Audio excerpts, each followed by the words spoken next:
enyungoro abeberna ejum yon abisosna abi ila kobol ingen ini nekale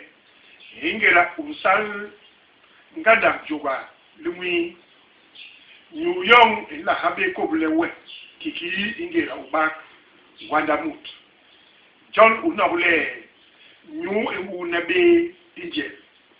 ala we inje new inengil yon ewunu habe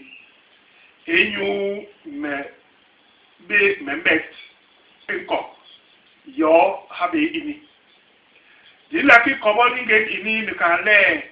ingu mison ugwe ingera uyemange wanda yon ugwe habe ingera u yomdi iyo nile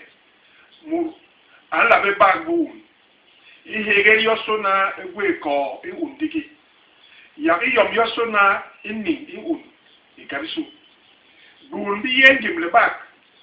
inni imut John de lamati yo ngim gobol